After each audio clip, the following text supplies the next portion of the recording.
Wall Street Memes Casino, I'm fine. and Sportsbook. Get a sign-up bonus of 200% up to $25,000 when joining today. Sign up now. Terms and conditions apply. Vote for IFL in this year's Sports Podcast Awards. Go to www.sportspodcastgroup.com and vote for us in Best Combat Sports Podcast and the Diverse Voices Awards categories. IFL Pod, available across all major streaming platforms now. Charlie Edwards with his new coach, Stephen Smith. I know what I was watching. I think it was the third round. Stephen broke it all down and he was talking about your switch hit and stuff like that.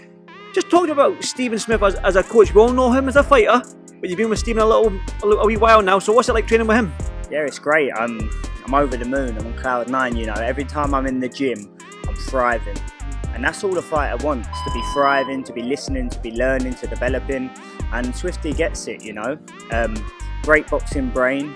His IQ's. You only have to ask anyone in the boxing world. Everyone speaks highly of him, but he gets it. He gets they're bringing out the best of a fighter. You know, too many coaches want you to adapt a style that suits them and their gym, and everyone ends up becoming the same sort of fighter. Do you know what I mean?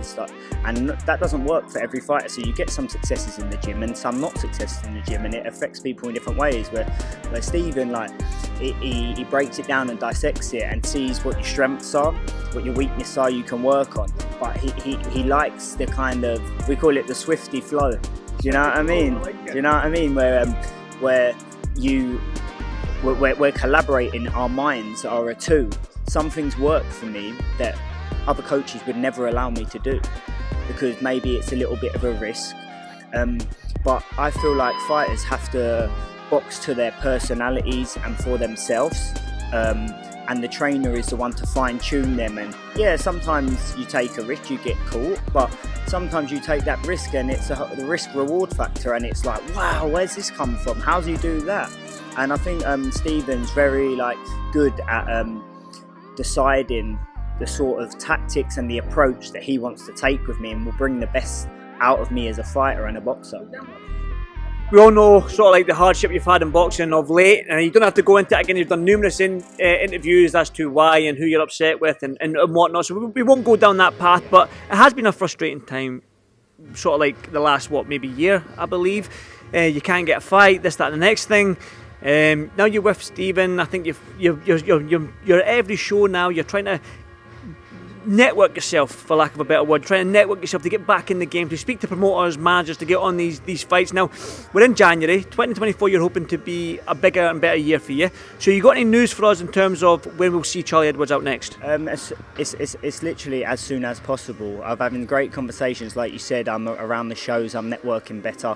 I'm managing myself, so I do what I deem is right, and I'm a people's person, and I get on with a lot of people. So I'm talking, I'm conversating, discussing things, discussing future plans and that with a few different promoters now, and I'm getting some offers very shortly. So all systems go in 2024. I want to be kept active, want to be kept busy, and I want to do what every fighter wants to do: fight. Like, the politics and the bullshit away from getting in that ring and fighting. The easy bit is training and getting in the ring, believe it or not.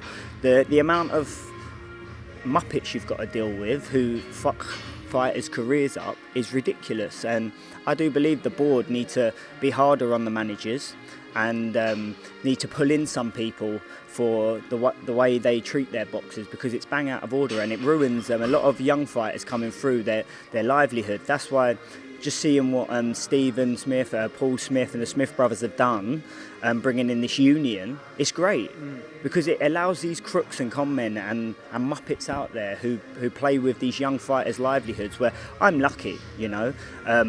I've had a great career. I've learnt my lessons now, but these young kids who go into the sport of boxing, it can literally ruin their whole career and they will never get a chance. So it's good that they've brought it in, but managing myself, I think, has been the best decision I've made. Speaking amongst the top guys and the promoter side of things, they've told me, thank God you're managing yourself. Now they want to work with me, you know? There you go.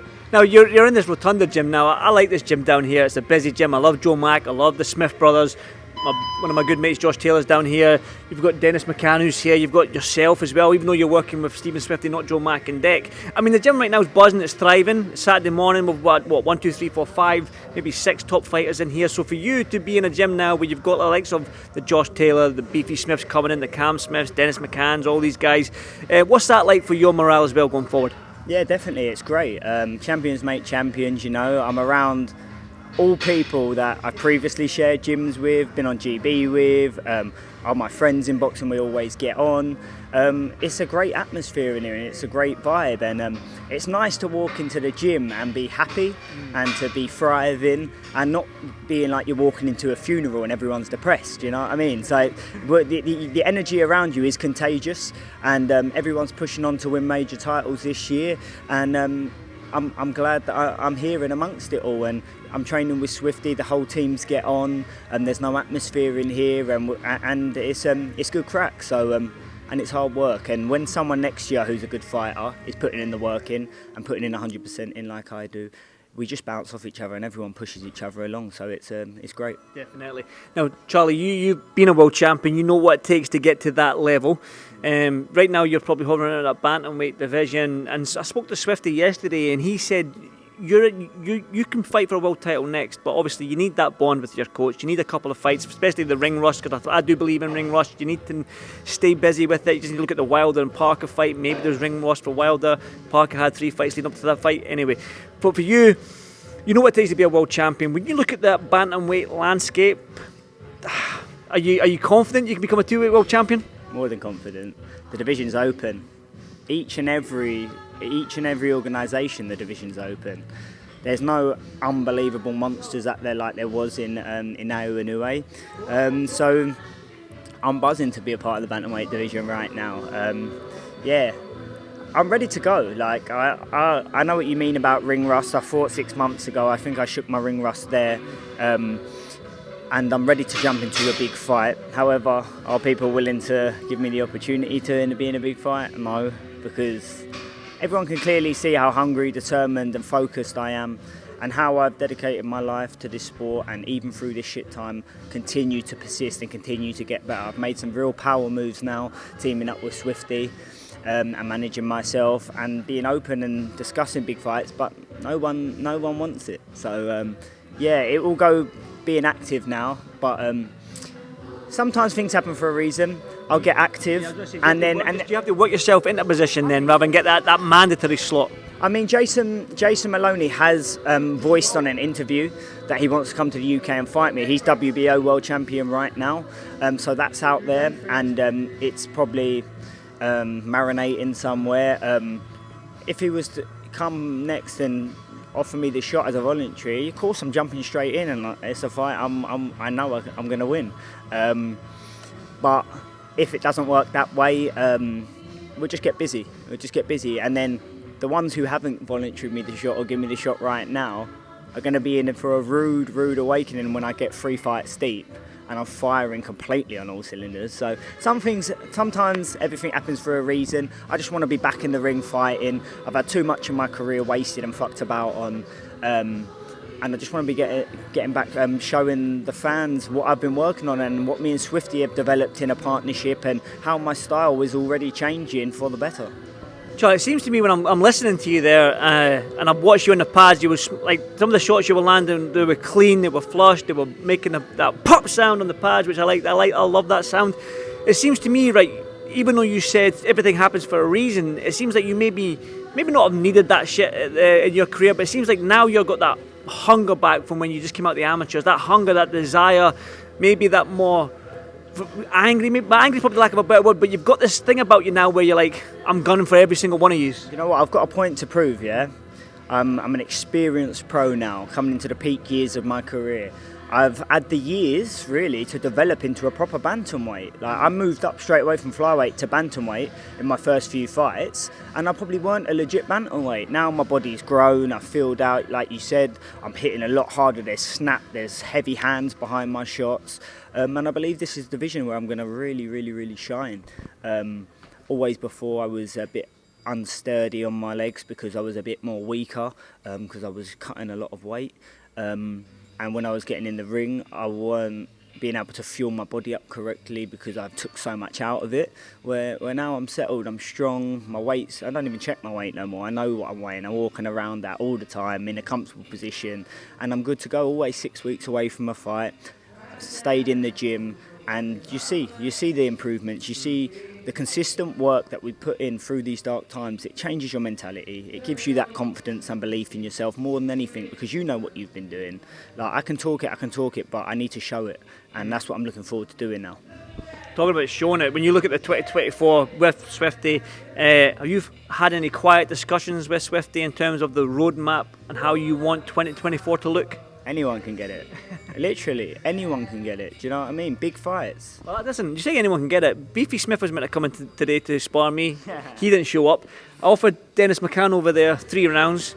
Joe Mack offered him 3 rounds with me. He didn't want it. I mean, do you want it? I've just done a session. Get your gummy on. Let's go. I'm joking. Yeah, anyone can get it. And like I said to you in the last question there, you seem more... I think angry is the word. I can't think of the word I want to say, but you seem more... ready to rock and roll. You got that fire in your belly again. Hey, I've got that fire in my belly. I've got a point to prove, you know. My professional career, albeit come straight off the GB squad, signed with Eddie Hearn, had a stellar career all the way up, got beat off Casemiro very early in my 9th fight, bounced back from that, won the world title against Rosales at the age of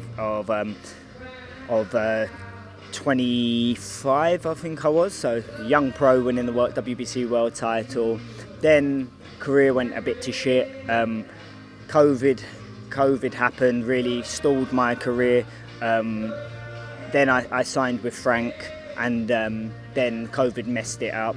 And then after that, I got pulled to another promoter, and then that didn't materialise to what it was supposed to be.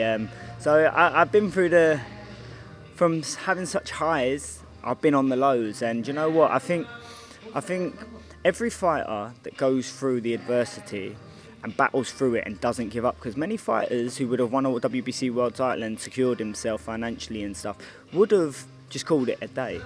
But it takes a real true champion to be able to bite down when things aren't going their way, keep persevering, keep working on things, keep developing, having to make some bad decisions, which I have done. I hold my hands up, I haven't made the best decisions, but learning from them mistakes, and that's the beauty of it, because it's actually taught me valuable lessons to mature me into a man, and to have that life experience and business experience as well as boxing experience. And I think that's made me really more hungry and determined to bite down and to get back what I know I'm capable of. The fighter I am today is 10 times the fighter who won the world title.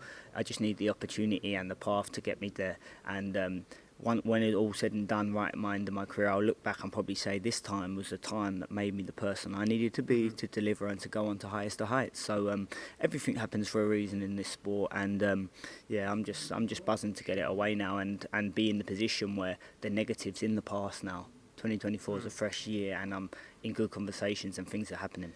Definitely, I'm looking forward to it. One final one for me then, Charlie. You got a message for these bantamweights? I'm coming. I'm definitely coming. The longer you leave it, the harder it's going to get. I'm coming to take over the bantamweight division, and I'm coming to take all the belts off all of you. Charlie, I can't wait, mate. I'm looking forward to this team up with Swifty Smith as well, and I'll see you in the next one, Charlie. Thanks, my man. Thank you. Wall Street Memes Casino, I'm fine. and Sportsbook. Get a sign-up bonus of 200% up to $25,000 when joining today. Sign up now. Terms and conditions apply. Vote for IFL in this year's Sports Podcast Awards. Go to www.sportspodcastgroup.com and vote for us in Best Combat Sports Podcast and the Diverse Voices Awards categories. IFL Pod available across all major streaming platforms now.